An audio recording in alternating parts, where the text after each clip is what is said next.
Sean bienvenidos a la quinta sesión de conferencias correspondientes al programa de Cátedra Banco de México, titulada Mecanismos de transmisión de la política monetaria. Agradecemos la grata presencia de las autoridades que nos acompañan. El maestro Óscar Adrián Sosa Oreza, director de la Facultad de Ciencias Sociales.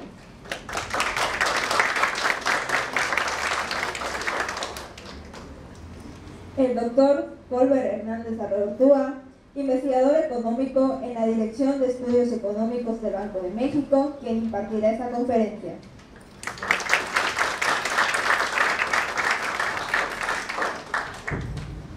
Saludamos con aprecio al maestro Jan Clement Coppens de Roy, decano de la Facultad de Ciencias Sociales.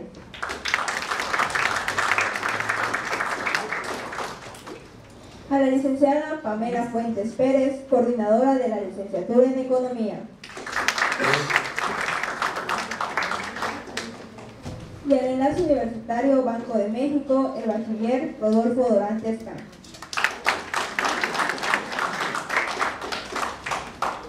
Asimismo, agradecemos la presencia a los alumnos y docentes de nuestras licenciaturas que hoy nos acompañan. Me permitiré leer una breve síntesis curricular del doctor Colbert Hernández. Es licenciado en Economía por la Universidad Autónoma de Nuevo León. Cuenta con un doctorado en Economía por el Colegio de Boston. Ha trabajado en la Secretaría de Hacienda y Crédito Público en el Servicio de Administración Tributaria. Fue catedrático en la Universidad de Delaware, así como en el Centro de Investigación y Docencia Económica, en el Centro de Estudios Monetarios Latinoamericanos, y se unió al Banco de México desde el año 2016. Sin más preámbulo, cedo la palabra al doctor Colbert Hernández.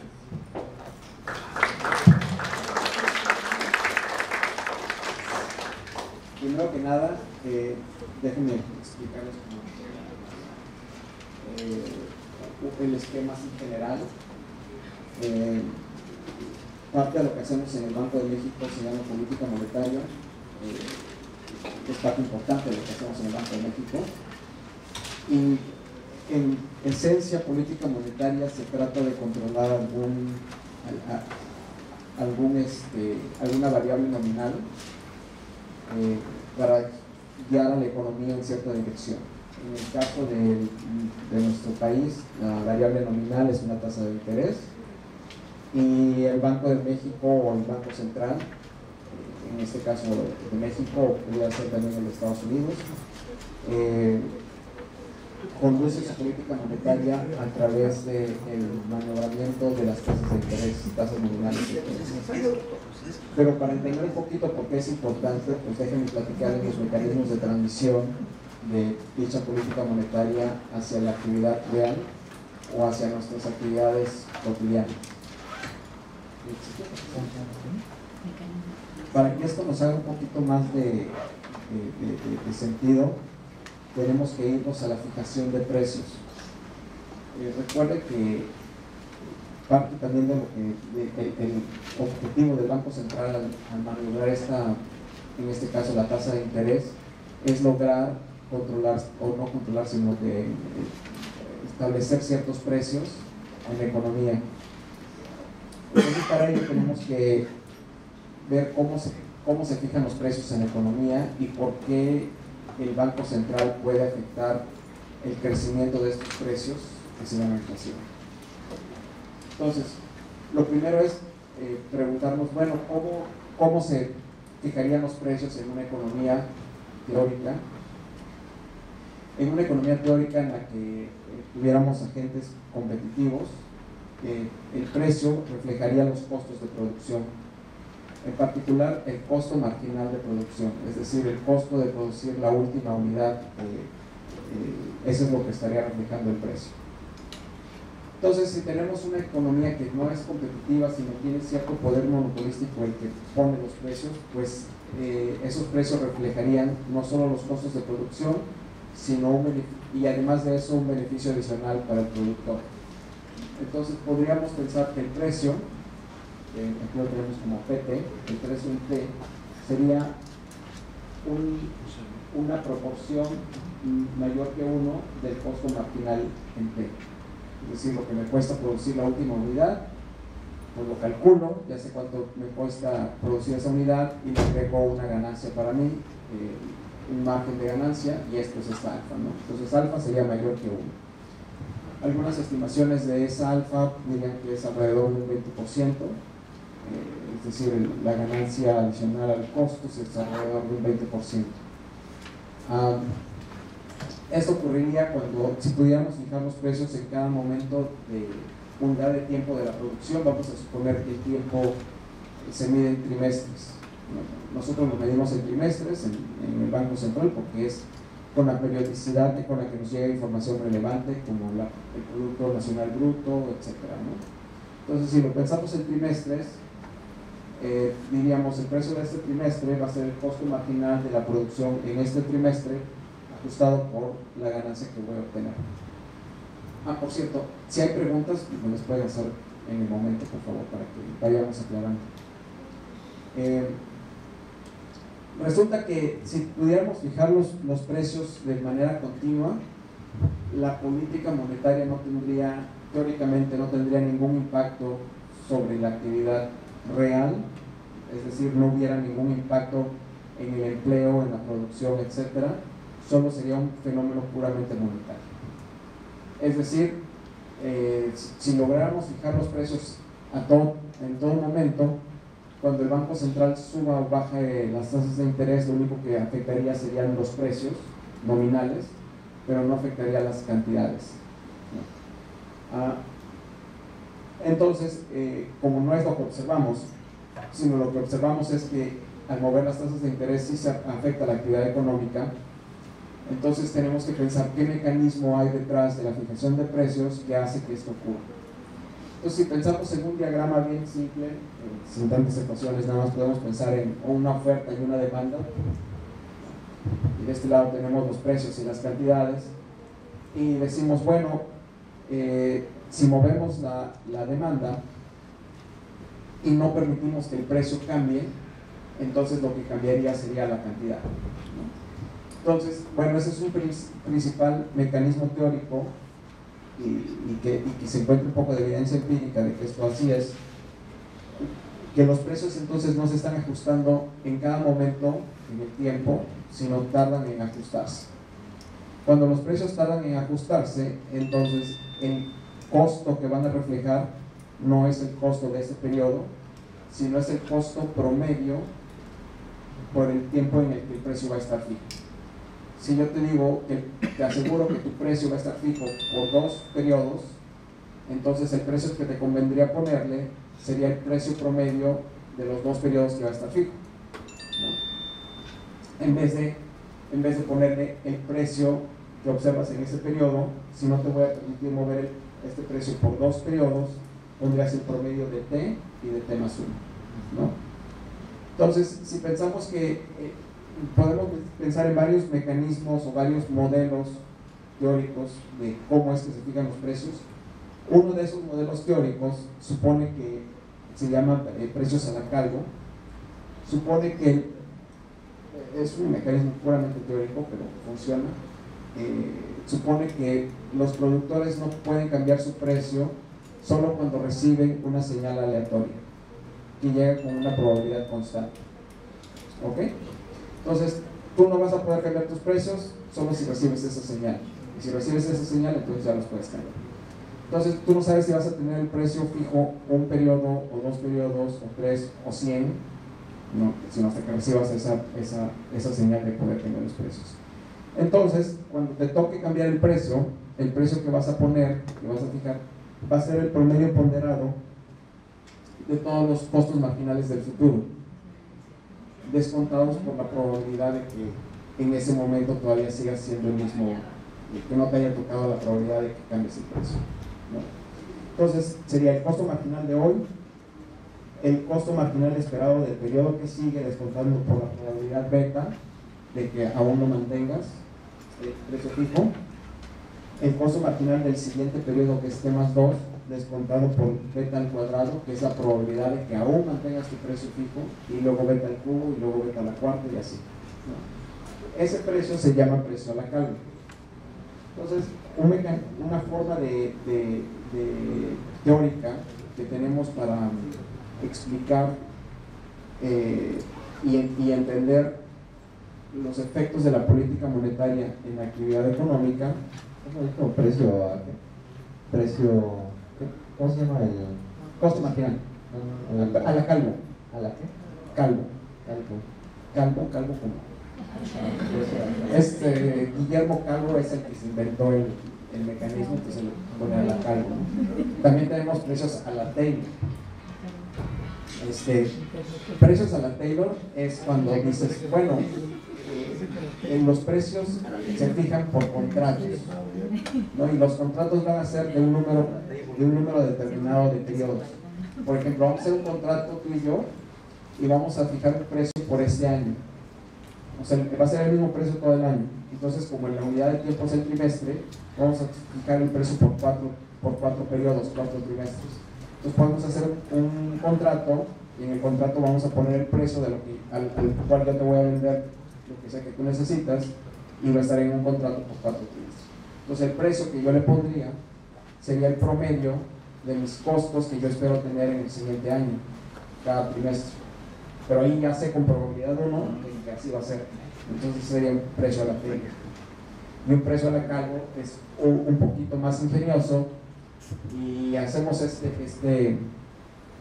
utilizamos este modelo que es un poquito más ingenioso porque nos permite, a pesar de que se ve más complejo, nos permite simplificar, ahorita vamos a ver en un segundo, una gran parte de lo que queremos entender.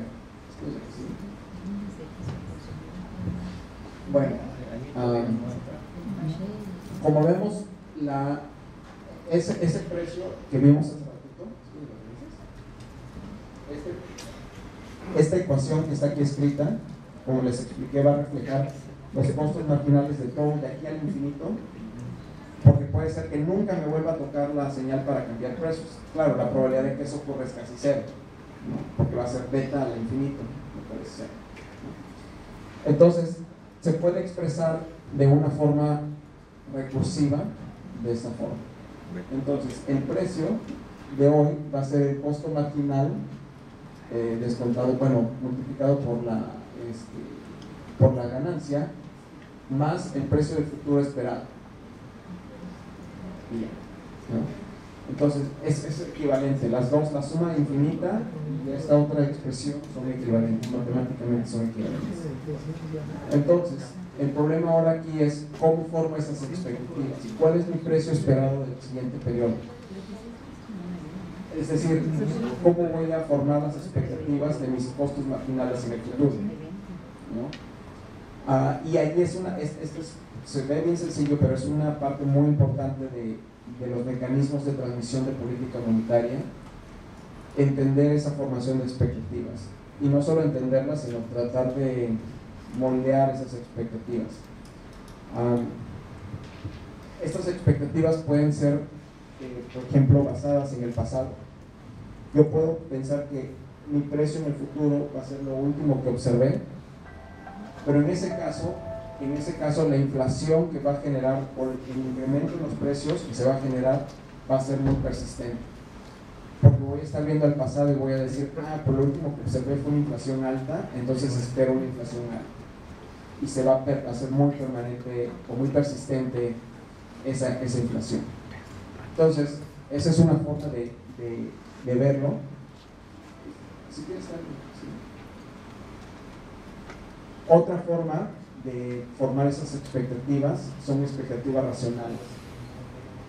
Es decir, voy a utilizar toda la información que tengo, incluyendo la información que me pasa el banquero central, para tratar de formar mis expectativas hacia el futuro.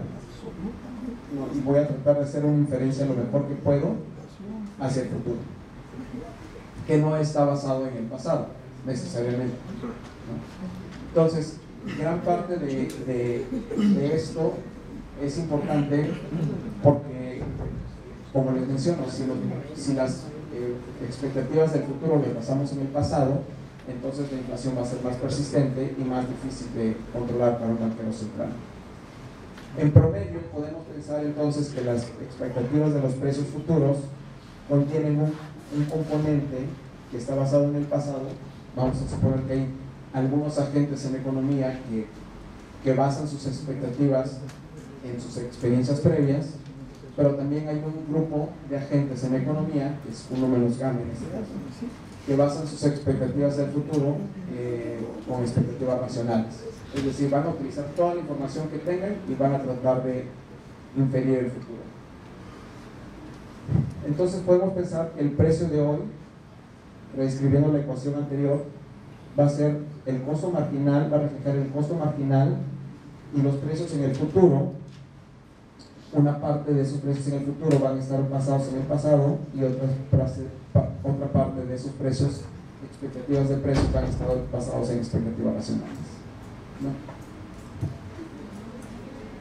Después de como 20 hojas de derivaciones matemáticas, podemos transformar esa ecuación que les mencioné hace rato en esta otra ecuación que se llama curva de Phillips.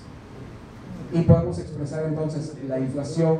Recuerden que la inflación es el cambio en el precio de los productos, el cambio en los precios de los productos en promedio de una canasta. Entonces podemos expresar la inflación de hoy como una proporción del producto que está reflejando el costo marginal. Podemos transformar el costo marginal en medida en términos del producto. La inflación pasada, que está reflejando la fracción de esos agentes que forman sus expectativas del futuro basados en el pasado, y una fracción que está basada en expectativas racionales. Entonces, así podemos formar una curva de Phillips. La curva de Phillips es el componente más importante de un modelo en el que se trata de entender política monetaria. ¿Por qué? Porque esta curva de Phillips precisamente nos va a mostrar que hay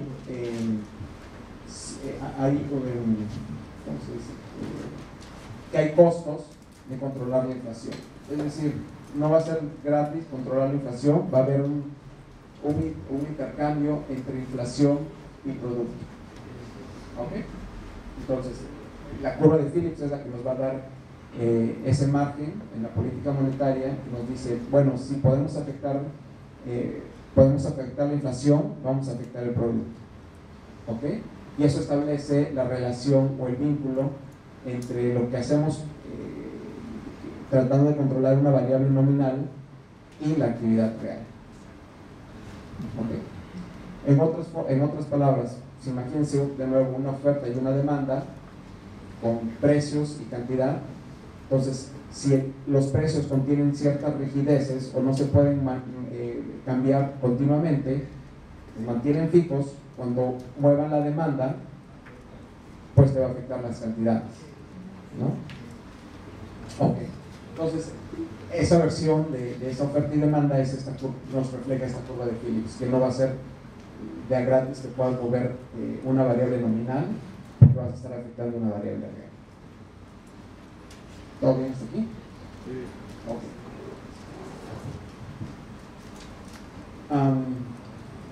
No, si quieres, regresamos con esto. Entonces, como les había mencionado, gran parte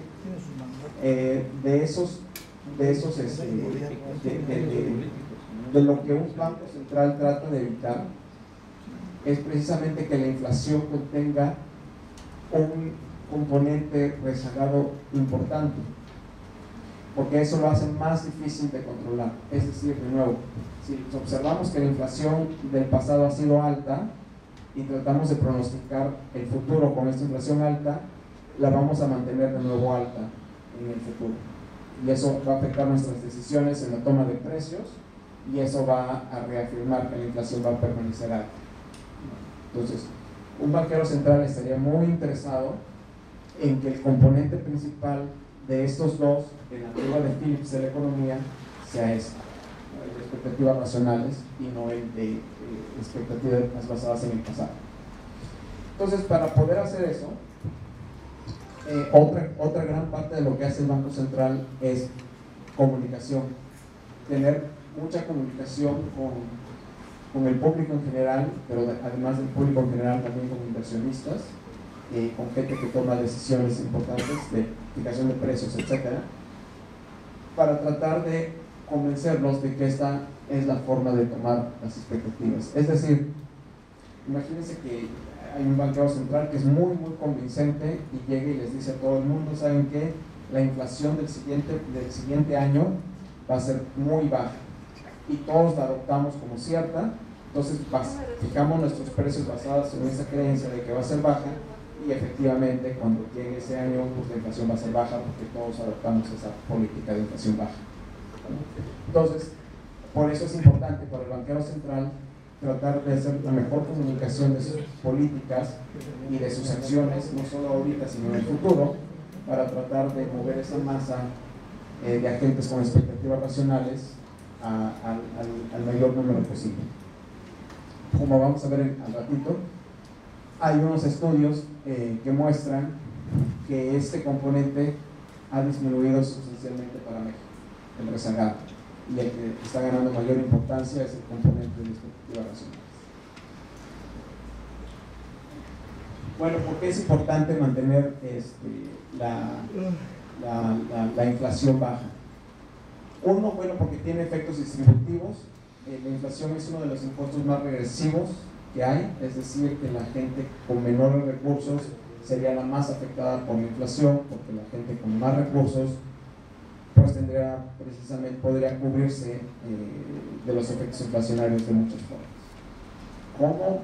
Pues simple y sencillamente comprando una divisa que no sea pesos y ya estás cubierto contra la inflación, comprando activos que no se ven afectados por la inflación porque sus precios están denominados en dólares, etc.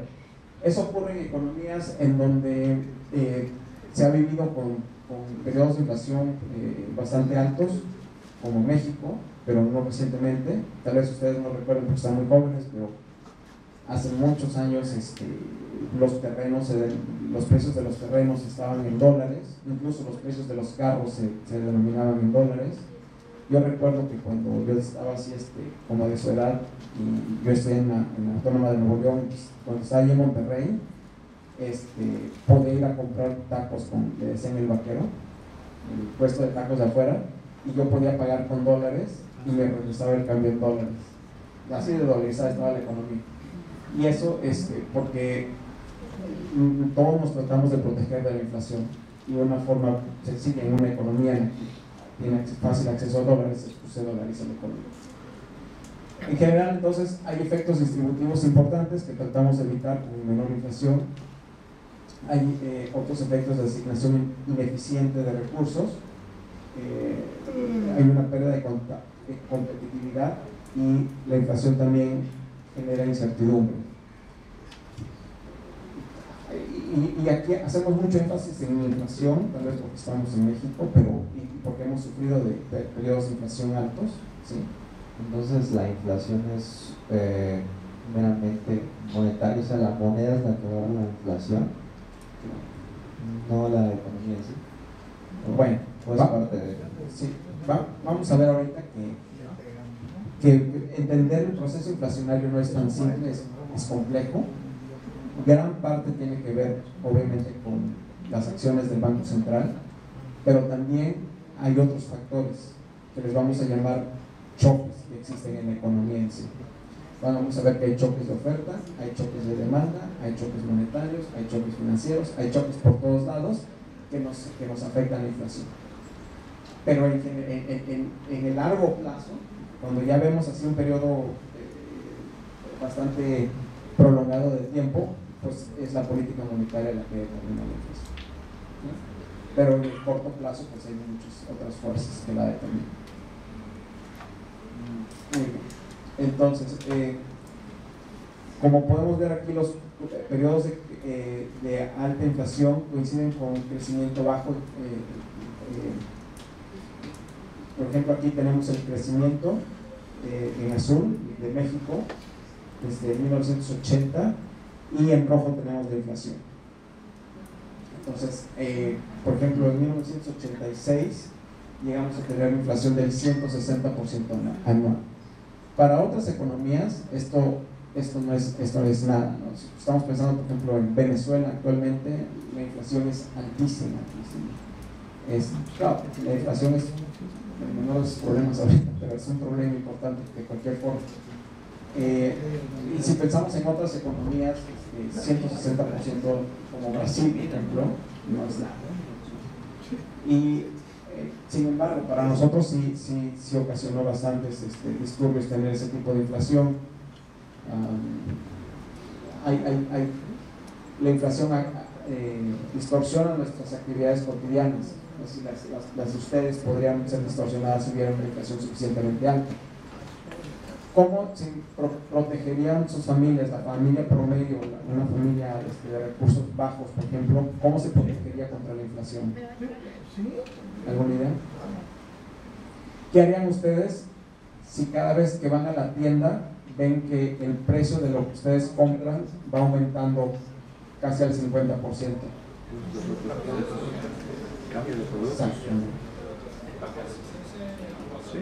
Exacto. Exacto. Entonces, en los 80 aquí en México, justo eso pasaba.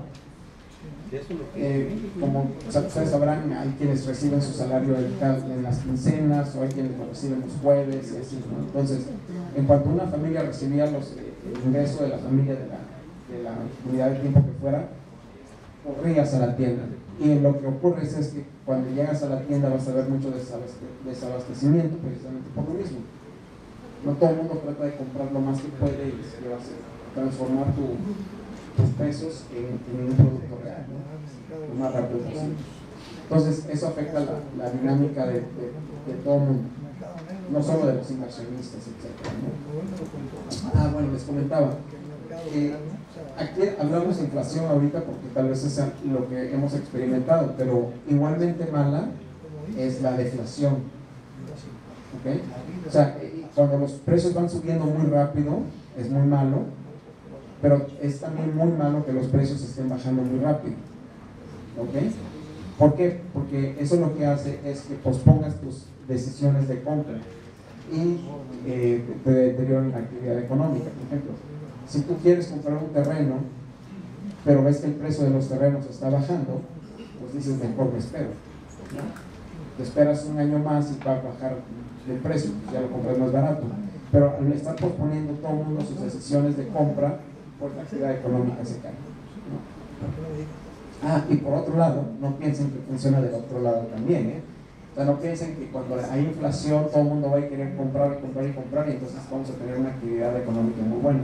No, funciona por un ratito, pero se acaba. Bueno, entonces, gran parte importante de lo que hay que hacer entonces como en un banco central es cuidar mucho las perspectivas futuras de inflación, o sea, tratar de dar una imagen real y creíble de lo que va a ser la inflación. Entonces, el Banco de México hace un gran esfuerzo para tratar de comunicar al público en general, a inversionistas, cómo va a ser el futuro de la inflación en el país. Bueno, entonces, ¿cómo se traduce esta inflación a la actividad económica? Vamos a pensar, hay muchos canales, ¿no? Aquí los dividimos como el canal de tasas de interés, de los precios de los activos, de crédito, tipo de cambio y expectativas, ¿no? Pero vamos a pensarlo de otra forma. ¿Qué pasa cuando el Banco Central mueve la tasa de interés? ¿No? Vamos a pensar un poquito en eso. Imagínense las cuentas nacionales. Imagínense la demanda agregada y sus componentes, ¿no? Entonces tenemos que Y, que es la demanda agregada, es igual a C más I, más G, más X, menos N, ¿no? ¿Qué me faltó? Ya está, ¿no? Entonces, vamos a pensar en estos componentes. Imagínense ahora el consumo. ¿Qué pasa con el consumo? Supongan que por un momento que la tasa de interés sube. Entonces, ustedes como consumidores, cuando la tasa de interés sube, tienen dos opciones. Una, es decir, ¿sabes qué? No consumo, mejor ahorro, ¿no? Y entonces obtengo esa tasa de interés más alta, por un lado, si es que tienen para ahorrar. Pero si tienen que consumir con un crédito, entonces van a decir, híjole, ahorita comprar esto me va a salir más caro porque la tasa de interés es más alta. Entonces mejor no lo compro con mi tarjeta de crédito, me espero y lo consumo luego. Entonces cuando las tasas de interés suben, tienen un efecto negativo en el consumo. ¿Ok? Este es el primer componente. ¿Qué pasa con la inversión?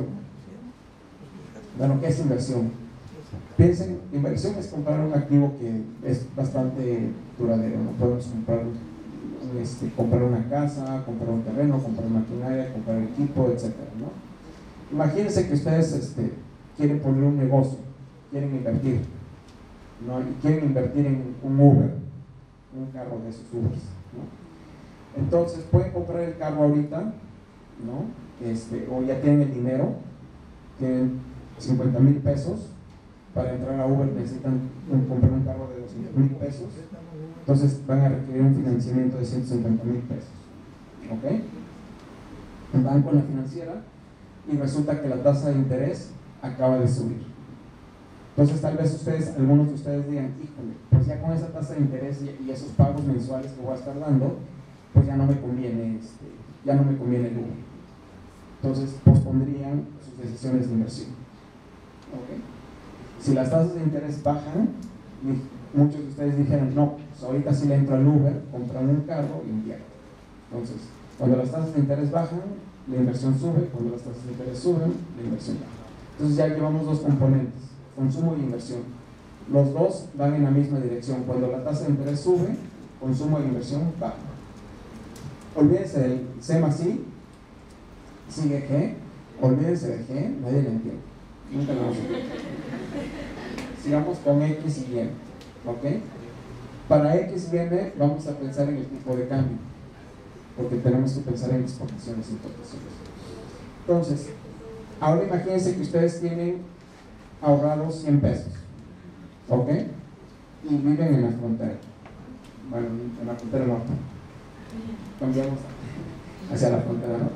Fíjense que, bueno, es bien fácil irse al norte, ¿no? Y acaban de poner una sucursal de Bank of America aquí en la esquina, ¿no? Entonces tienen esos 100 pesos y su dilema es, ¿en dónde pueden ustedes ahorrar esos 100 pesos? Los pueden ahorrar en Banamex, ¿no? En pesos, y les daría cierto interés. O los pueden ahorrar en Bank of America. Para eso tendrían que cambiar esos 100 pesos a dólares y obtendrían el interés en dólares. ¿Ok? Tienen esas dos opciones. Al final del año, si fueron por Banamex, pues van a retirar sus pesos. Si se fueron a Bank of America, compraron los dólares ahorita, los ahorran, les dan el interés en dólares. Al final del año, los cambian de nuevo a pesos y ya tienen un rendimiento en pesos. Entonces, ¿cuál les conviene más de las dos opciones? ¿Bank of America o Banamex? ¿Quién dice Banamex? ¿Quién dice Bank of America? No. ¿Y cómo saben qué interés les va a pagar? ¿Qué tal que el banco Banamex les pague 30% más? Bueno, entonces, pues va a depender de la tasa de interés que les estén ofreciendo en bancos. ¿Ok? Entonces, imagínense que ya estamos en cierto momento del tiempo y el Banco de México sube la tasa de interés. ¿Qué harían los que ya tienen sus ahorros en Bank of America y los que tienen en Banamex? ¿A quién le combino más? A Banamex, ¿no? Y entonces, ¿qué creen ustedes que harían los que están en Bank of America? Venderían esos dólares, comprarían pesos y se irían a Banamex. Entonces, fíjense bien, cuando la tasa de interés de México sube, ¿qué pasó con los dólares? Los vendimos, ¿no? Entonces, ¿qué pasó con el peso? Compramos pesos. ¿Qué le pasa al peso mexicano? ¿Se aprecia o se deprecia? Se aprecia porque se vuelve más valioso, no todo el mundo quiere pesos. Entonces, cuando la tasa de interés de México sube, el tipo de cambio o el peso se aprecia. Cuando la tasa de interés del otro país, de Estados Unidos, sube, pues el peso se deprecia, ¿no? Entonces, vamos de nuevo a pensar en política monetaria y las decisiones de exportaciones. Supongan ahora que el Banco de México sube las tasas de interés y el peso se aprecia, ¿no? Entonces, si el peso se aprecia, ¿qué le pasa a nuestras exportaciones?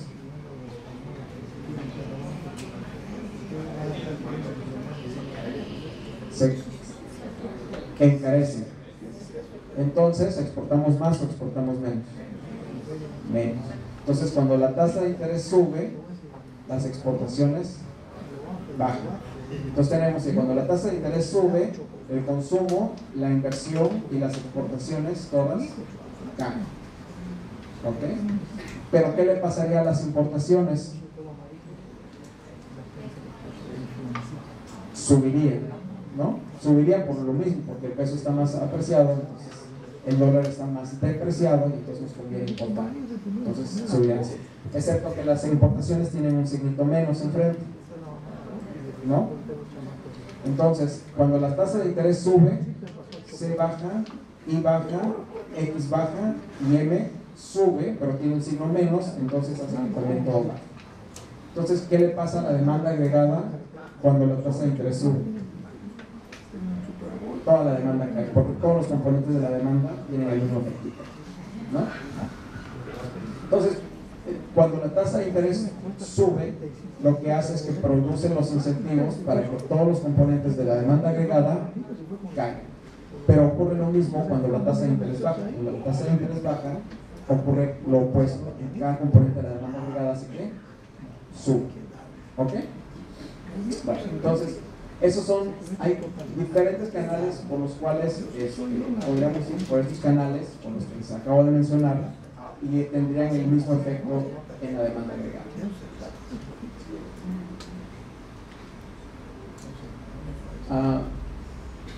Bueno, esto es lo único que quiero.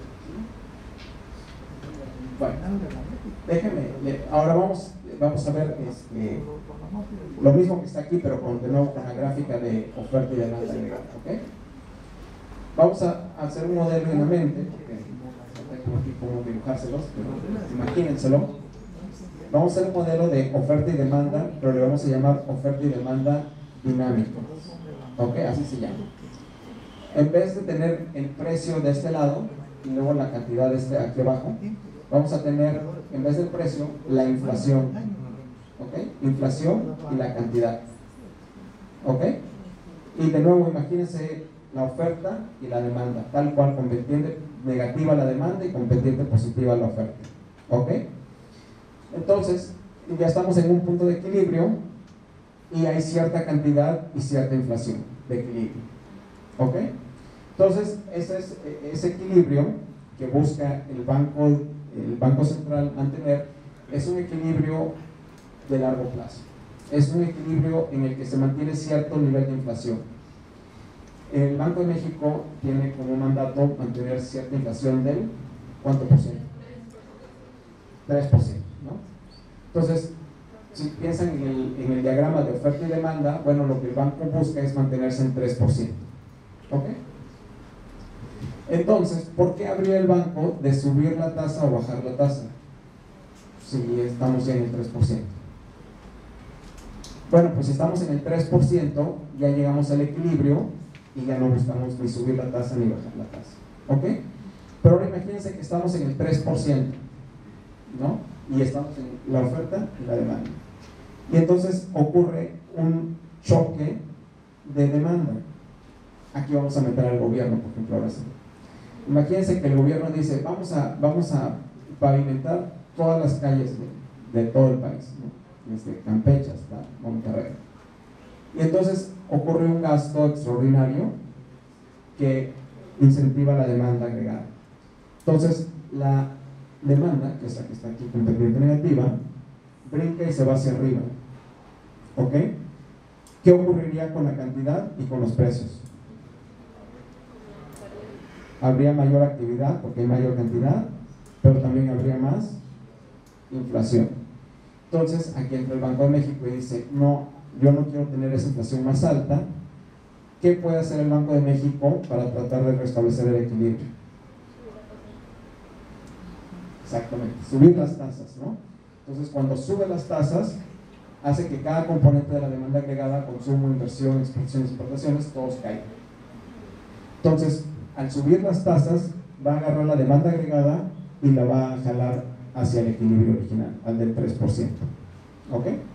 Entonces, ese impulso de demanda sí va a generar mayor actividad económica, lo cual es bueno, pero al mismo tiempo va a generar mayor inflación, lo cual no es tan deseable, por lo que habíamos visto que tiene efectos distributivos, es ineficiente, etc.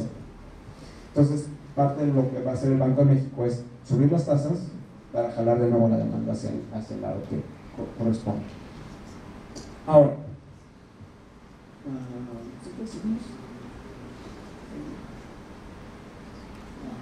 bueno, ahora, ¿qué otro choque puede haber? La oferta, ¿no? Sí, ya movimos la demanda, ahora vamos a mover la oferta. Imagínense de nuevo que estamos en el equilibrio de una oferta y una demanda, y estamos en el 3% y en el equilibrio que deseamos tener. Ahora imagínense que hay un choque de oferta. ¿Qué representa la oferta? En los que ya llevaron un micro.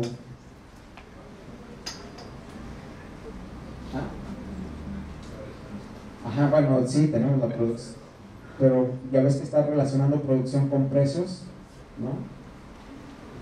Entonces representa los costos, ¿ok?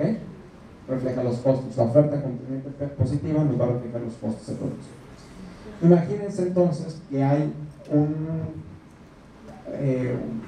algo natural, un tornado, y hay unas, afecta la producción de gasolina, ¿ok?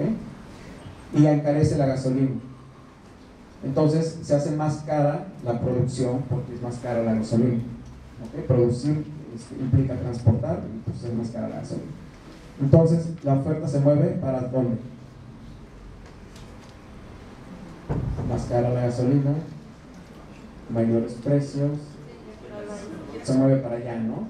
A la izquierda, ¿ok? Entonces, ¿qué puede hacer el Banco Central al respecto? Ahora, fíjense en este nuevo equilibrio, la oferta se movió a la izquierda, quiere decir que hay más inflación y menos cantidad, menos actividad económica y más inflación, ¿ok? ¿Qué puede hacer el banquero central entonces? Subir tasas, bajar tasas. ¿Quién dice bajar tasas? ¿Y quién dice subir tasas? Ay, a nadie le gusta subir tasas. Bueno, vamos a pensar qué pasa si bajan las tasas. Si bajan las tasas el Banco Central, ¿qué estaría estimulando? La demanda agregada. Todos los componentes de demanda agregada se estarían estimulando. Entonces, recuerden, la oferta ya se movió a la izquierda y tenemos la demanda. La demanda se estaría estimulando y se movería hacia arriba.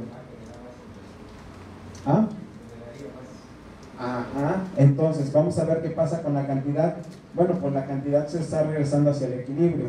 Quiere decir que estamos recuperando la actividad económica, pero a costa de mayor inflación, ¿no? ¿Y eso es algo que busca el banco o no? Vamos a ver, ¿no? Entonces, ¿qué más puede hacer el Banco Central si es que pues, bajar tasas no, como que pues, no funciona? O subirlas, ¿no? Entonces, si sube las tasas, entonces la demanda se contrae, ¿ok? Si se contrae la demanda, entonces, ¿qué pasó con la inflación? Bajó la inflación, pero ¿qué pasa con la actividad? Se hace todavía peor. Entonces, si sube las tasas, el Banco Central, pues sí controla la inflación, pero deteriora todavía más la actividad económica, cuando hay un choque de oferta. Entonces, ¿qué le convendría hacer al Banco Central en esta situación? ¿Subir o bajar? No hacer nada, ¿no? No hacer nada si es hacer algo. Entonces pues podemos dejar que el choque se diluya ¿no? Eventualmente se va a recuperar la planta productora de gasolina, eventualmente la oferta va a regresar a donde está y ya, porque no hay mucho que el Banco Central pueda hacer. Entonces, ante choques de demanda, la tarea es más o menos sencilla, ¿no? El Banco Central controla los componentes de demanda, moviendo las tasas de interés, puede tener un impacto en la actividad económica, pero el Banco Central no puede afectar directamente los componentes de la oferta o la oferta. Entonces, ante choques de oferta, una de las recomendaciones es que lo deje pasar, que espere que se disipen los choques de oferta y ya. Sin embargo, en la vida real, pues sí hay que hacer algo. Entonces, sí, depende. Ahí sí, la verdad, depende. Si lo que está muy afectada es la actividad económica, entonces el banco sí va a tratar de hacer algo para reactivar la actividad económica, aunque haya un poquito de inflación. Y al revés, si hay mucha inflación, entonces el banco va a responder a esa inflación, mayor inflación, para tratar de bajar. ¿Alguien me puede dar un ejemplo de un choque de oferta reciente? ¿Quién dijo? El gasolinazo. Exactamente, ¿no? El gasolinazo de hace un año, ¿no? O ya dos.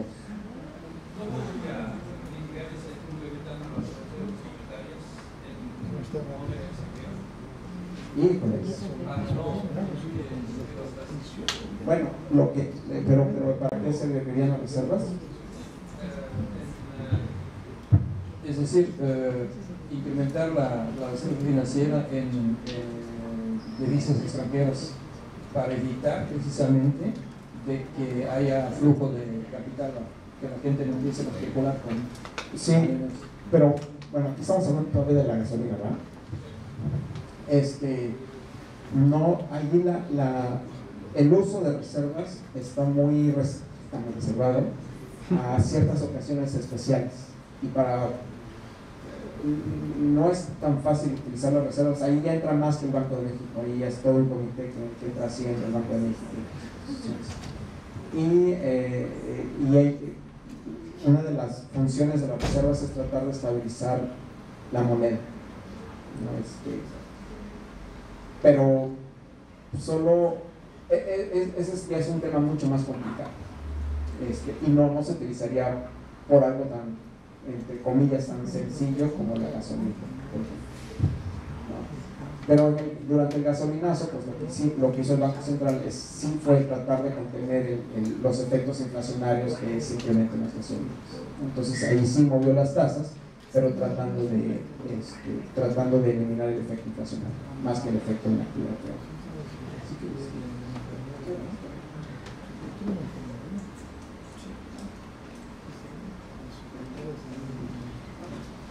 Bueno, pero, ok, entonces ya dijimos que el Banco Central mueve una tasa, y literal es una tasa.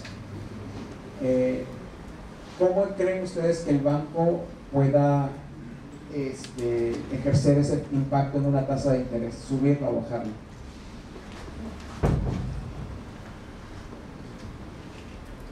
¿Cómo creen que ocurre esto? A ver, imagínense. Tenemos 8 juntas de política monetaria al año. La que sigue es la de mayo, la que acabamos de pasar ahorita, y tenemos 8 en el año. Entonces, para que lleguemos a estas juntas, nosotros, el staff del banco, hacemos lo que le llamamos el COPOM. COPOM supongo que significa Consejo de Política Monetaria. Entonces hacemos el COPOM, que es un documento inmenso, en el cual le presentamos a la Junta de Gobierno pues toda la actividad que está ocurriendo no solo en el país, sino en todo el mundo. Entonces, para llegar a COPOM, nosotros nos preparamos desde mes y medio antes y empezamos a organizar este documento con todo lo que está ocurriendo en el mundo, de todo lo que ustedes se imaginen, ¿no? Entonces, llegamos a COPOM y le informamos al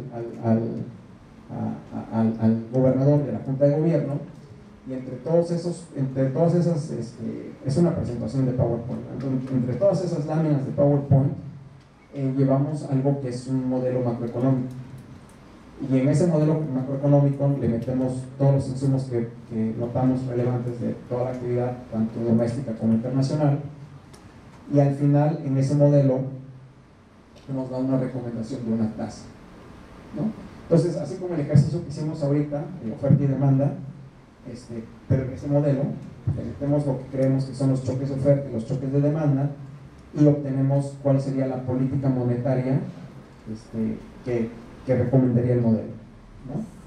Entonces, el gobernador, imagínense que nos cree y dice, no, ese modelo se me hace que sí le creo ahorita, y voy a hacer lo que me recomienda el modelo. Voy a bajar tasas de interés, ¿no? Entonces se junta con la Junta de Gobierno, la Junta de Gobierno dice, sí, vamos a bajar las tasas de interés, y no solo acuerdan eso en la Junta de Gobierno, sino acuerdan en cuánto. Y dicen, vamos a bajar las tasas de interés en 25 puntos bases. Puntos bases son, hay 100 puntos bases en un 1%, ¿ok? Entonces 25 puntos bases es un cuarto de un 1%. Entonces dice, vamos a bajar las tasas en 25 puntos bases. Y luego, ¿qué sigue? Levanta el teléfono, bueno, es más, ahí enfrente tiene el director de operaciones y le dice al director de operaciones, baja la tasa en 25 puntos bases. Y el director de operaciones levanta su teléfono y agarra y ¿qué pasa? Le habla a los demás del equipo y les dice, pues tenemos que bajar, el gobernador dice que vamos a bajar la tasa en 25 puntos bases. ¿Qué creen que haga? ¿Cómo le hace? ¿Qué tasa? Bueno, entonces lo que ocurre es que los bancos centrales compran o venden bonos, ¿ok?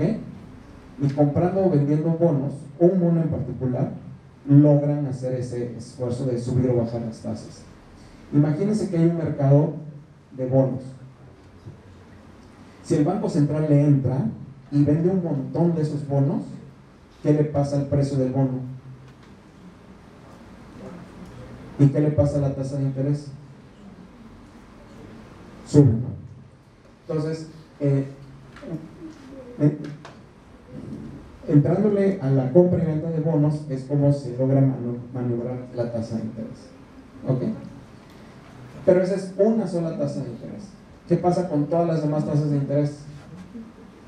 Bueno, resulta que todas las tasas de interés se mueven más o menos juntas. La que tenemos aquí en rojo es la tasa interbancaria de equilibrio de 28 días, es decir, la tasa a la que un banco le presta a otro banco, que es generalmente la tasa a la que se está, la tasa objetivo, ¿no? La tasa a la que el Banco Central le preocupa maniobrar es la tasa a la que un banco le presta a otro banco, ¿ok? Y el Banco Central pone reservas o quita reservas del sistema bancario. Si las reservas se vuelven muy escasas, pues entonces el precio de la reserva sube. Si las reservas abundan y el Banco Central pone muchas reservas, pues el precio de las reservas baja. Y así es como maniobra las tasas de interés el Banco Central. Entonces, tenemos la tasa de referencia, que es la morada, se mueve casi literalmente igual que la tasa interbancaria de equilibrio. Y si vemos una tasa de crédito a empresas, por ejemplo, que es la verde, pues sigue más o menos la misma tendencia, ¿no? Entonces, al mover una tasa, el Banco Central en realidad está moviendo muchas tasas, o todas las tasas, porque todas las tasas se van a tener que mover más o menos de una forma similar. ¿Qué pasará si no? Pues habría oportunidades de arbitraje, ¿no? Entonces, alguien estaría tomando prestado de un lado y estaría prestando del otro lado, y habría oportunidades de arbitraje. Entonces, precisamente porque se eliminan estas oportunidades de arbitraje, es que todas las tasas se mueven más o menos al mismo tiempo. Bueno, si ya lo vimos, aquí hay el tipo de cambio. Ya lo vimos. Bueno, si quieres, dale. Bueno, no, aquí. Entonces, ¿qué hemos visto últimamente empíricamente? Lo que hemos visto es que hay una reducción en el nivel de volatilidad y persistencia de la inflación. Es decir, hemos pasado de una inflación muy alta y muy volátil a una inflación estable y baja. Hay un menor traspaso de las fluctuaciones del tipo de cambio a los precios. Esto quiere decir que los precios se ven cada vez menos afectados por el tipo de cambio. como les digo, cuando yo en Monterrey, en la universidad, o sea, literal, los tacos del vaquero, y no es en serio, los tacos del vaquero están en dólares, ¿no? Los efectos sobre la inflación de movimientos en precios relativos y ciertos bienes tienden a ser transitorios. Ahorita les voy a mostrar esto con gráficas. Hay una reducción en la dispersión de las expectativas de inflación, es decir, los expertos están convergiendo en esas expectativas de inflación. Antes había un experto que decía que la inflación iba a ser 10% y otro que decía que iba a ser 0%, y ahora ya todos los expertos convergen y ya todos más o menos están alrededor de lo que el banco dice que debería de ser. Hay una disminución gradual en la compensación por inflación y primas de riesgo inflacionario, que es mucho más complicado, pero ahorita lo vemos. Hay un proceso inflacionario determinado en mayor medida por efectos prospectivos, es decir, que los que ven hacia el futuro y no hacia el pasado están ganando ahora en peso. Bueno, aquí vemos que la inflación anteriormente, a 1980, sí, en la década de los 80, 90, aquí, había una inflación muy alta y muy volátil, ¿no? Y después de 1994 llega la crisis de 1995 y entonces se decide que tiene que haber un banco central autónomo y eso conlleva que haya un gran esfuerzo por estabilizar la inflación. Ok. Bueno, les cuento una anécdota. Cuando yo estaba en el doctorado, llega mi profesor de econometría y grafica el tipo de cambio, que es muy parecido a el tipo de cambio, y le pone las elecciones. Que grafica el tipo de cambio y se queda muy sorprendido de que hubiera unas devaluaciones tan importantes y más o menos cada 6 años, ¿no? Y él se queda por sorprendido. Me pregunta a mí, ¿qué está pasando? Y, pues, elecciones, ¿no? Era natural antes pensar que cada vez que había elecciones pues iba a depreciar. Era algo que ya lo traía en ese momento, pero ya no ocurre, ¿no? Ahorita ya vemos una inflación y tipo de cambio que ya no tienen que ver con el ciclo. Esta es la variación de la inflación general, y lo que aquí vemos es que no solo la inflación se mantenía en niveles altos, sino la volatilidad de la inflación también era alta, ¿no? No solo era la inflación alta, sino además era muy difícil predecir la inflación porque tenía mucha volatilidad. Ahora la inflación es baja y también la volatilidad de la inflación es baja. Es decir, si les preguntamos ahorita ¿en cuánto creen que va a ser la inflación?, no habría ningún experto que nos dijera 30%, porque es muy alto. Sería inimaginable ahorita en estos tiempos. Todo el mundo estaría diciendo algo alrededor de 3%, más o menos 2 puntos porcentuales, ¿no?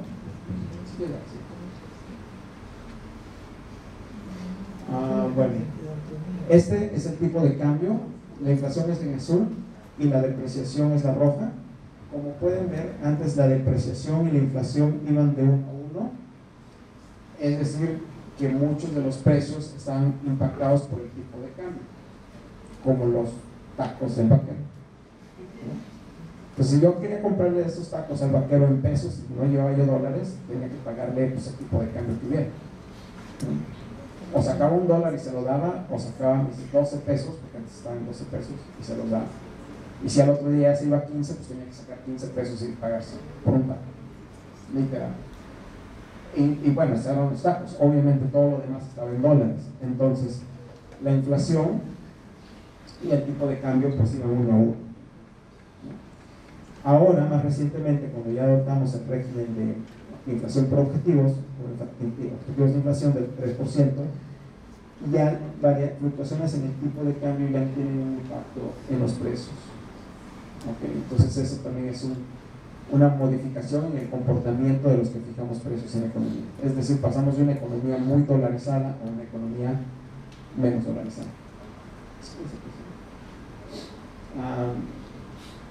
Estos son inflación de agropecuarios, la roja, y la inflación anual es la azul. Y como pueden ver de nuevo, este es otro reflejo de que había precios relativos que se desalineaban, y esos precios relativos que se desalineaban, aquí estamos escogiendo el ejemplo de agropecuarios, impactaban de 1 a 1 la inflación anteriormente, pero ya más recientemente pues esos precios relativos ya no afectan de 1 a 1 la inflación. De nuevo, estamos en un nuevo proceso de formación de inflación, nuevo a partir del 2001 más o menos, que fue cuando se adoptó la inflación por producto. Y este es otro indicador más o menos de lo mismo. Los puntos negros es las expectativas de analistas, la dispersión de las expectativas de analistas, y la línea azul y roja pues son el promedio y la mediana. Entonces, como pueden ver acá, había analistas que tenían unas expectativas de inflación que estaban muy altas, muy por arriba del promedio o de la mediana, y más recientemente se logra un periodo en el que las expectativas de inflación están mucho más concentradas.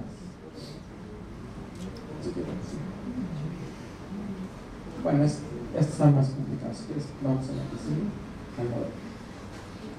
Bueno, de nuevo, regresando a la curva de Phillips. Como les comentaba, en la curva de Phillips tenemos dos componentes, uno que es backward looking y uno que es forward looking, que ve hacia atrás y que ve hacia adelante, y los costos bajos.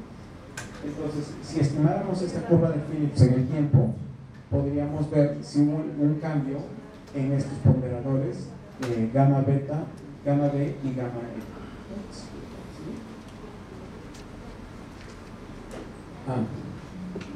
Aquí posicionamos. Bueno, esta es la fracción de empresas que usan una regla de dedo retrospectiva para fijar sus precios. Los que están viendo hacia atrás pasaron en el periodo del 92 al 2000 de ser casi el 90% a ser sobre el 20%. Entonces, la fracción de empresas, como se puede ver en el modelo, la fracción de empresas que fijan sus precios basados en el pasado pasó del 90 al 20%. Quiere decir que ahora es más forward looking, la inflación más prospectiva. Y eso que hace, bueno, que elimina la inercia del proceso inflacionario. Creo que hay una pregunta.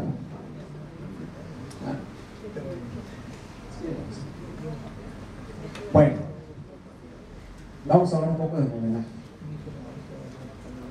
Este es un modelo. ¿Se acuerdan del modelo de oferta y demanda dinámicos que discutimos, no? Esta es su representación, pero en ecuaciones, en lo que hacemos ya un poquito más adelante. Yo llegué al Banco Central hace 2 años y medio, y precisamente una de mis tareas principales fue actualizar el modelo que se utiliza en el banco, ¿no? Para recomendaciones de política monetaria. Y ese modelo tiene más o menos estas características, ¿no? Aquí lo que podemos decir como oferta y demanda es la curva de Phillips, es como si fuera la oferta, y la curva IS es como si fuera la demanda. Entonces, imagínense, funciona igualito que el modelo que les escribí ahorita como oferta y demanda. Funciona igualito. Si hay un choque de demanda, positivo o expansivo, va a hacer que haya más producción, pero también va a generar mayor inflación, ¿okay? Y si hay un choque de oferta, va a ser lo mismo. Va a haber mayor inflación y menos producto, o al revés, ¿no? Entonces, en un modelo ya en un banco central, bueno, y este no es solo un modelo de México, sino muchos de los bancos centrales del mundo, incluyendo Estados Unidos, Europa, Nueva Zelanda, todos bancos grandes, hubo una temporada en la que decidieron adoptar este tipo de modelos. Este tipo de modelos se llaman dinámicos estocásticos de equilibrio general, DSG o DSG. Este tipo de modelos DSG se han sido adoptados por todos los bancos centrales para recomendaciones de política monetaria. Hubo un artículo muy importante que tuvo mucho impacto, escribió Frank Smets y Wouters del Banco Central Europeo, en el que demuestran que este tipo de modelos, esta clase de modelos DSG, bueno, el que escribieron ellos en particular, tiene una capacidad de pronóstico tan buena como lo tuviera cualquier modelo VAR. Los modelos VAR son los modelos que incluyen a las variables y sus rezagos y otras variables y otros rezagos, ¿no?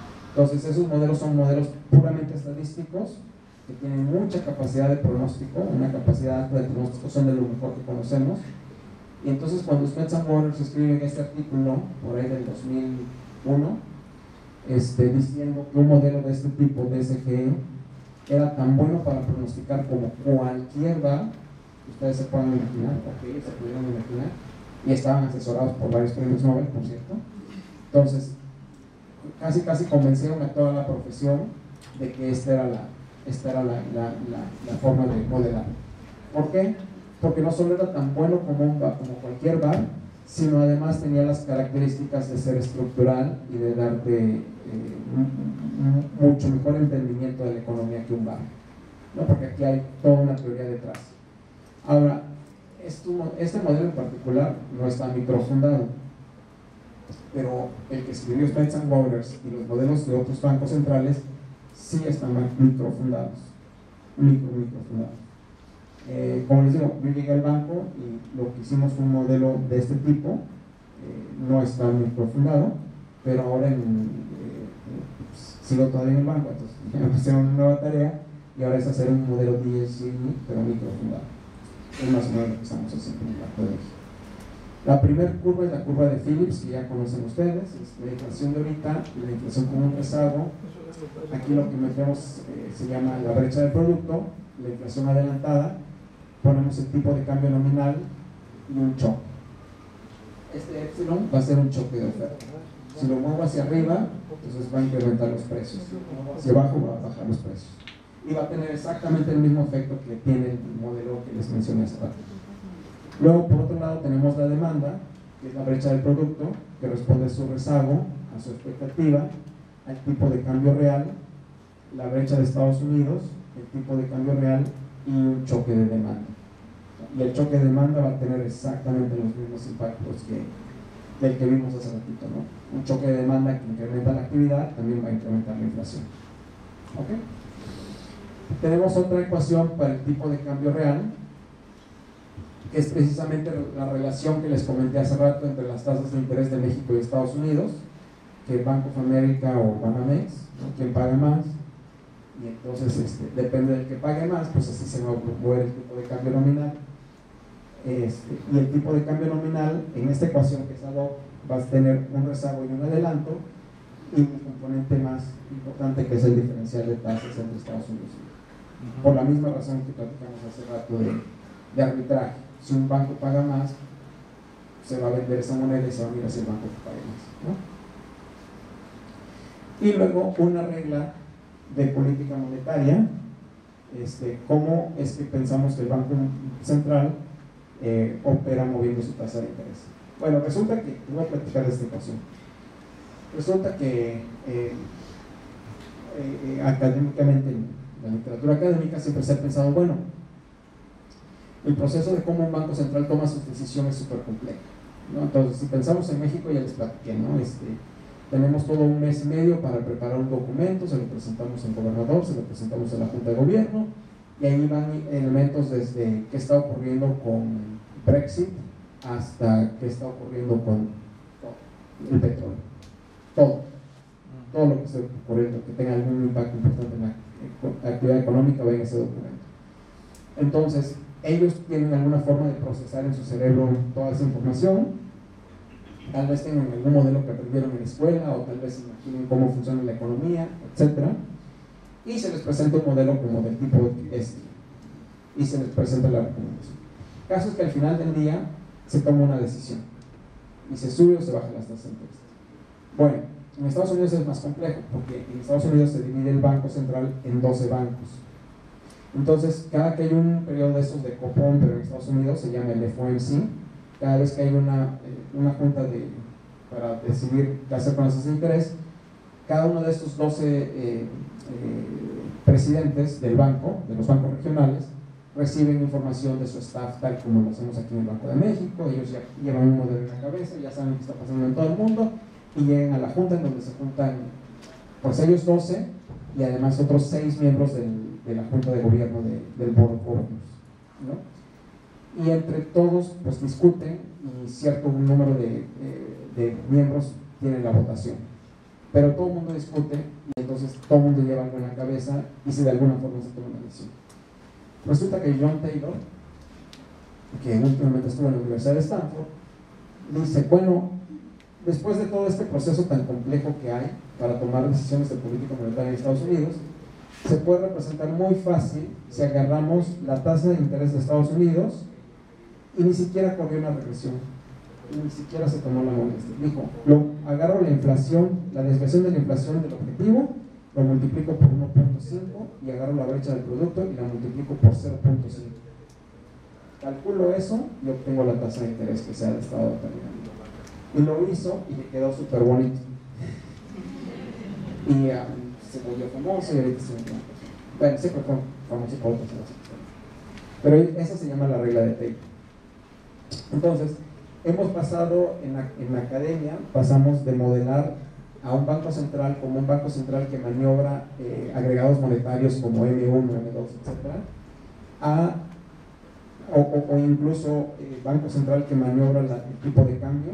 Hemos pasado de modelar de esa forma a modelar a un banco central que mueve la tasa de interés para lograr un objetivo. En el caso de Estados Unidos, el objetivo era la inflación y la actividad económica, porque el Banco Central de Estados Unidos tiene este doble mandato de máximo empleo y estabilidad de precios, ¿no?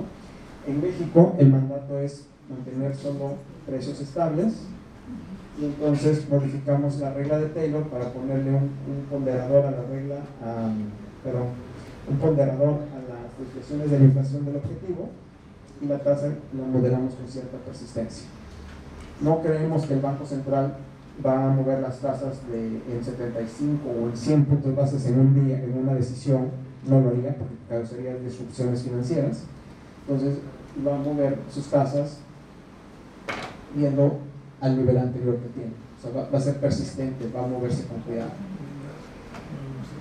Y bueno, este es el modelo y pues funciona más o menos como ya les había platicado.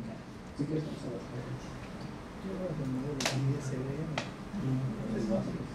Bueno. Mejor que sí. Ahora, vamos a empezar. Bueno, en este modelo, como les mostré, bueno, como les hice que se imaginaran una oferta y una demanda con inflación y precios, funciona igual. Vamos a pensar que hay un choque de demanda agregado. ¿Qué pasa en nuestro modelo de oferta y demanda cuando hay un choque de demanda? Se desplaza la demanda a la derecha y entonces hay más inflación y más actividad, ¿no? ¿Y el Banco Central qué haría en ese modelo? ¿Subir o bajar? Sube las tasas para regresar a la demanda agregada a su lugar. Entonces, lo que vemos aquí es en la inflación sube, ¿no? Como predice el modelo anterior. ¿Qué pasa con la brecha del producto o la actividad? También sube. ¿Y qué esperaríamos que hiciera el Banco Central? Bueno, subir las tasas para tratar de regresar la demanda a su lugar. Aquí tenemos un poco de más información. Tenemos el tipo de cambio. ¿Qué pasa si la tasa de México sube? ¿Qué pasa con el peso? ¿Se aprecia o se deprecia? El peso se aprecia, ¿no? Entonces para abajo es que se aprecia y para arriba es que se deprecia. El peso se aprecia y bueno, aquí también tenemos la tasa real y la inflación subyacente. Entonces este modelo ahí se ve súper complejo, pero funciona igual que el otro modelo, el que tiene de oferta y demanda.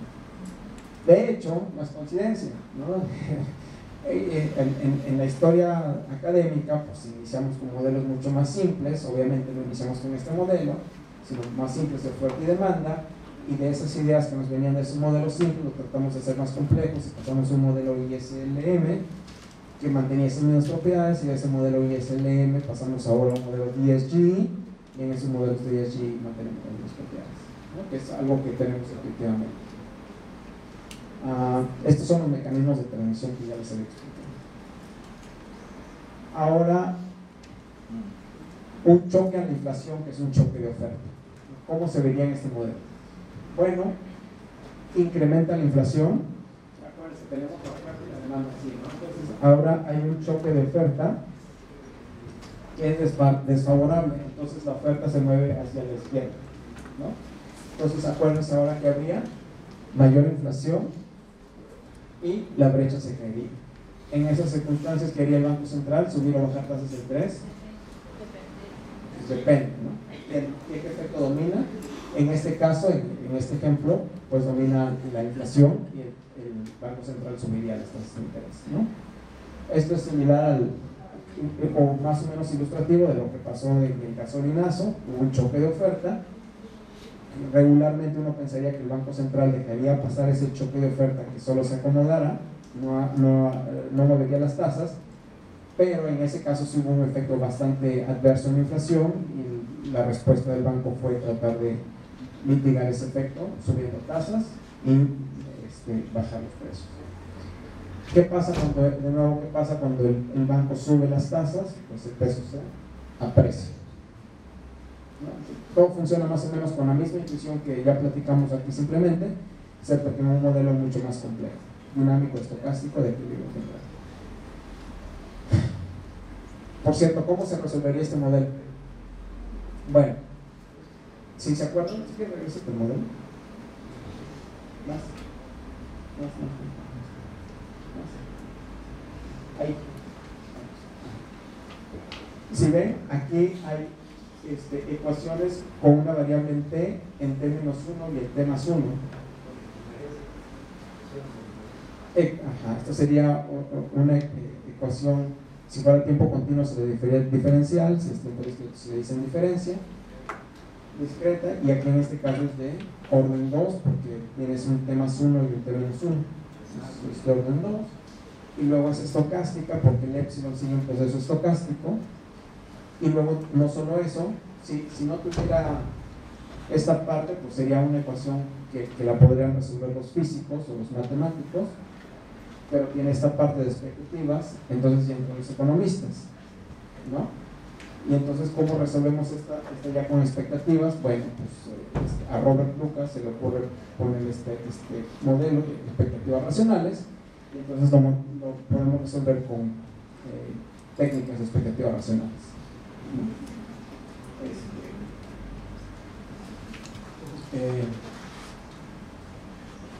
Hay un método muy sencillo que se puede enseñar en un salón de clases, bueno, de doctorado,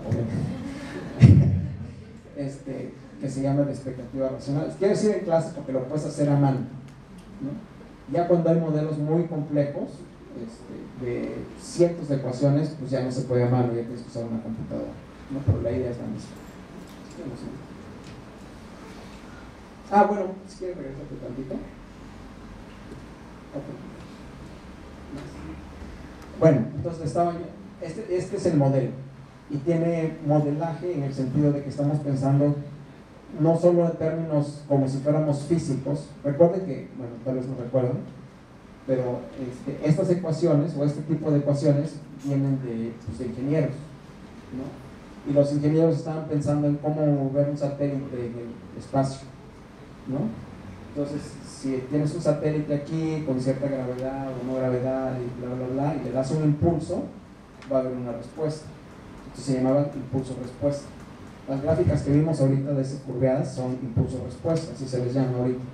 Pero, de nuevo, esto ya no lo adoptamos de los ingenieros, pero pues ya economistas, porque ya le metimos modelaje y ya sabemos que hay ciertos agentes comportándose de una forma y otros agentes comportándose de otra forma, y que hay un rol para el Banco Central, el Banco Central, a convencer a la mayoría de gente a que se venga a este grupo, porque así va a ser más fácil controlar la inflación, etc. O sea, ya hay todo un andamiaje de economistas, ya no se quedó con la ingeniería, ya estamos más avanzados en ese sentido.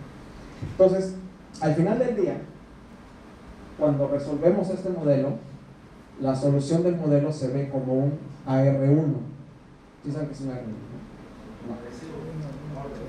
Autorregresivo de orden 1. Es más, o sea, si ponemos todo en un vector Y, se vería como Y, T es igual a alfa, YT-1 más épsilon, así.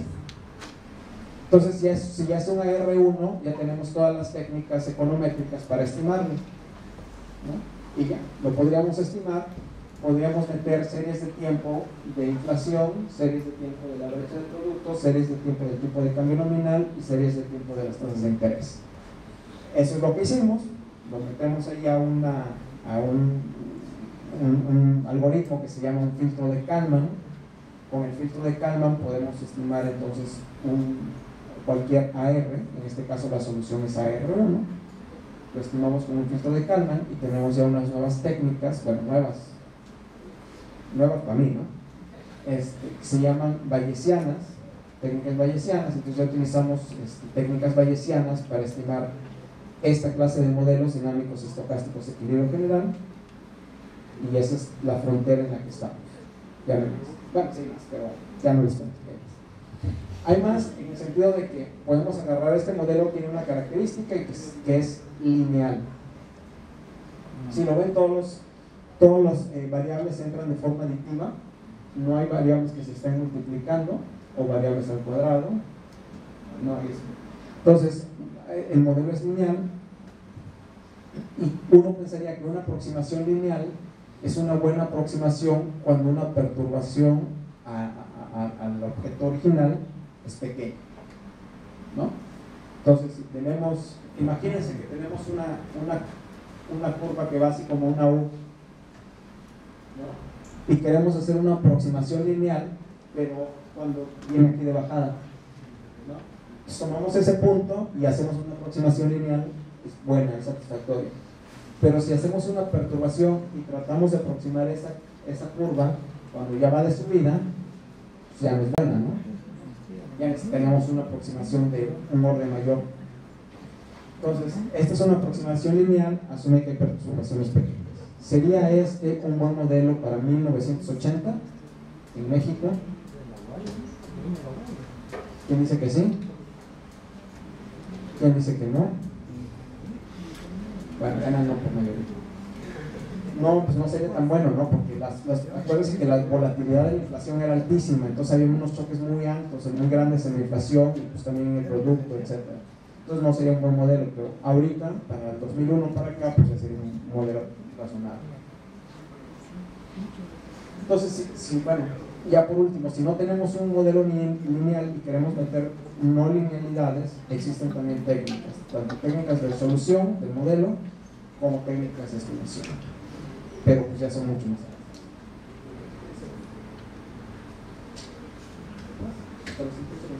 Este lo vimos, el que sigue. Este ya, el que sigue.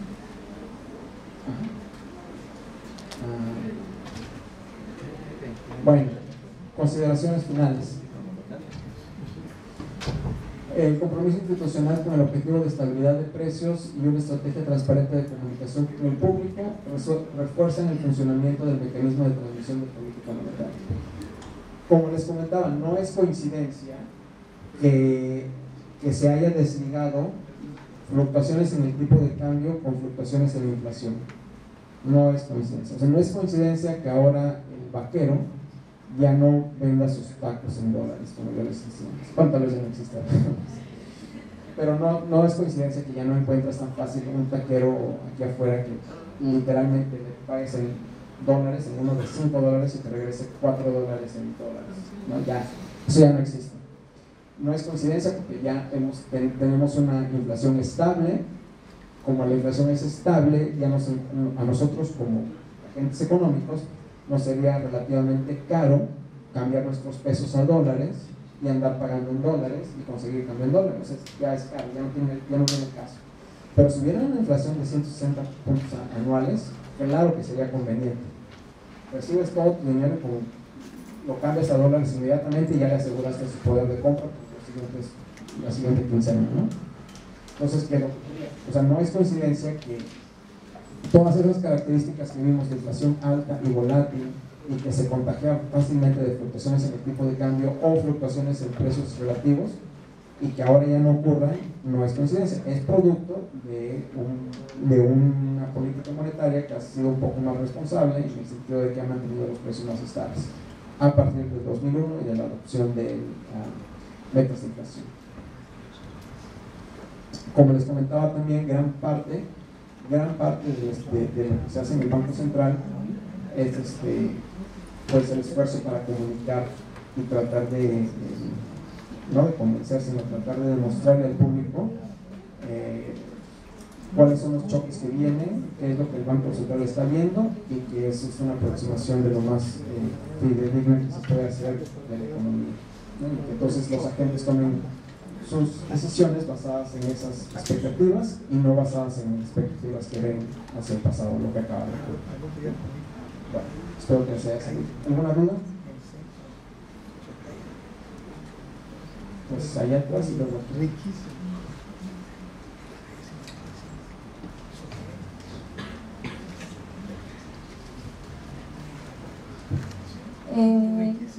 ¿Puede ocurrir el hecho de que se suba la tasa de interés buscando bajar la inflación, pero esta no baje? Sí, sí puede ocurrir. Y puede ocurrir no porque no se ejercen los efectos que ya comentamos. Puede ocurrir que existan choques adicionales. La economía siempre está sujeta a choques. Entonces puede ocurrir que haya choques adicionales que confirmen el efecto inicial de la inflación y la inflación se mantenga. Esa es por una parte, o sea, que haya más choques adicionales que mantengan la inflación alta a pesar de que la tasa de interés está subiendo, o que se está haciendo un gran esfuerzo, como que se está haciendo ahorita, para mantener la inflación estable. Ahora, eso es por una parte. Y por otra parte, también lo que pudiera ocurrir en alguna economía es que la inflación sea demasiado persistente. Y si la inflación es persistente con un pequeño choque, se va a mantener alta por mucho tiempo. Entonces también se hacen todos los esfuerzos para que eso no ocurra y que el componente de persistencia de la inflación se vea aminorado y que se vea más fortalecido el efecto prospectivo de la inflación. Pero sí puede ocurrir, ha ocurrido, y te podría decir que está ocurriendo. ¿Otra pregunta? ¿Qué ventajas habría de que todos los países del mundo homologaran una nueva política monetaria? Híjoles, es difícil en el sentido de que cada país tiene su propio, lo que le llamamos ciclo de negocios. Es decir, a un país se puede estar viendo muy bien y puede estar expandiéndose, mientras otro puede estar sufriendo una contracción. Entonces, si ambos países estuvieran sujetos a la misma política monetaria, pues tendrías que decidir o seguir expandiendo y expandes de más a que ya se está expandiendo y habría efectos inflacionarios, o contraes a que se está contrayendo y todavía es peor, ¿no? Entonces, no es una idea tan descabellada, o sea, ya lo hicimos en la historia. Lo hicimos cuando adoptamos el patrón oro, es decir, y hubo consecuencias inimaginables en aquel entonces, inimaginables. Cuando adoptamos el patrón oro, la política monetaria prácticamente se hacía en Estados Unidos, fue donde se encontró mayor oro, y resulta que la política de Estados Unidos fue exportada a Europa, y en Europa estaba en unas condiciones muy adversas, y entonces Estados Unidos estaba tratando de apretar la economía para evitar presiones inflacionarias, y estaba al mismo tiempo apretando a Europa. Y en aquel entonces había un joven líder que se llamaba Adolfo Hitler, y entonces ahí tomó poder su causa. Pero bueno, son accidentes de la historia, pero sí se puede y no es manera.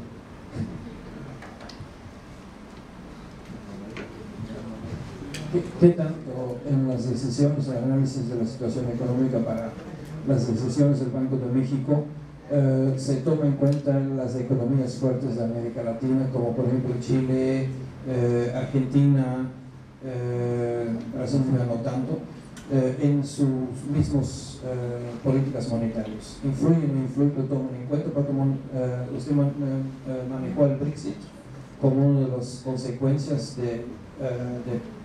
de presión sobre la paridad de las monedas, específicamente contra el euro. Sí. sí se toma en cuenta, es parte de lo que se discute en América Latina, en general se discute en economías emergentes, también se discute en economías avanzadas, se discute en Europa, se discute en China, se discuten todos los tratados de comercio que se están ahorita, precisamente la guerra comercial entre Estados Unidos y China y cómo eso nos impacta. Se toma, hay todo un proceso muy complejo, hay un proceso hasta de inteligencia en el cual obviamente el gobernador y los subgobernadores conocen, tienen muy en cuenta inversiones grandes en el país, y también se toma en cuenta América Latina. Ahora, en cuanto eso juega en sus mentes ya en el papel de cómo se efectúa la política monetaria, pues ya es una cuestión de cada miembro de la Junta. Mi percepción es que Estados Unidos es el más importante de los países que consideramos, simple por nuestra relación comercial tan fuerte que tenemos. Y volviendo a la pregunta de las tasas de la política monetaria coordinadas, pues si vemos la correlación que existe entre las tasas de Estados Unidos y México es bastante alta. Es alta, pero porque nuestros ciclos de negocios están coordinados por el comercio internacional. No se dormía la conferencia. Sí. ¿Alguna otra pregunta? 3,000 pesos. ¿Queja? Bueno. Para concluir la conferencia, el director de la facultad, el maestro Óscar Sosa Oreza, hará entrega del reconocimiento al doctor Colbert Hernández.